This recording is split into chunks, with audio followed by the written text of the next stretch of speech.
मुख्यमंत्री फडणवीसांनी प्रचंड घोषणा केल्या होत्या, पण तरी परभणीकर ऐकले नाहीत. अजित पवारांनी घोषणा केली होती दत्तक परभणी घेऊ, पण तरी परभणीकरांनी हे केलं नाही. काय वाटतं? अजितदादांनी दोनदा दत्तक घेतली परभणी, ह्याच्यापूर्वी घेतली होती. आणि देवेंद्र फडणवीस त्याच घोषणा केल्या ज्या उद्धव ठाकरेंनी मंजूर केल्या होत्या. जे काही अंडरग्राऊंड ड्रेनेज असेल, समांतर पाणी पुरवठा असेल, या ठिकाणचे दोन्ही मेडिकल कॉलेज असतील, या ठिकाणच्या गावातले रस्त्याला स्थगिती दिली होती उठवलेले ते रस्ते असतील, नाट्यगृह असेल, सायन्स पार्क असेल, ह्या सगळ्या गोष्टी उद्धव साहेबांच्या काळात झाल्यात. वैद्यकीय शिक्षण घेणाऱ्या 70-30-8चा विषय असेल, सगळे उद्धव ठाकरेच्या काळात 17 सप्टेंबर 2021च्या पिरियडमध्ये झालेत.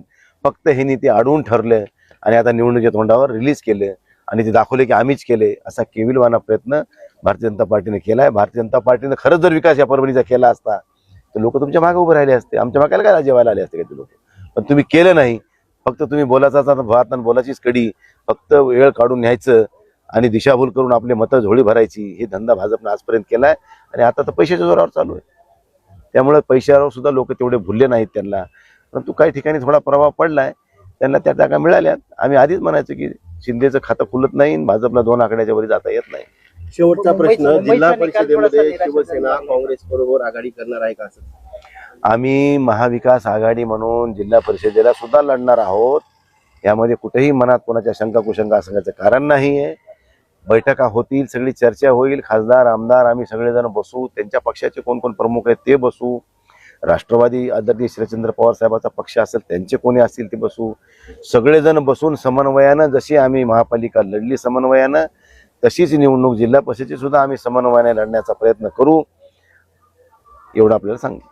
महापालिकेचा, मुंबई महापालिकेचा निर्णय निकाल जो लागणार त्यावर काय प्रतिक्रिया असेल? थोडासा निराशा. आता ती सगळी मुस्कटदाबी आहे. तुम्ही बघताय सगळीकडे पैशाचा पाऊस, शासकीय यंत्रणेचा पाऊस. आता बघा, आम्ही इथं खासदार आमदार येऊन इथल्या ऑब्झर्व्हरवर विनंती केली नसती, सगळी वस्तुस्थिती पडताळणी केली नसती, तर इतक्या वेळ त्यांनी निकाल जाहीर करून टाकला असता, आमचा पडला असता आणि त्यांचा निवडून आला असता.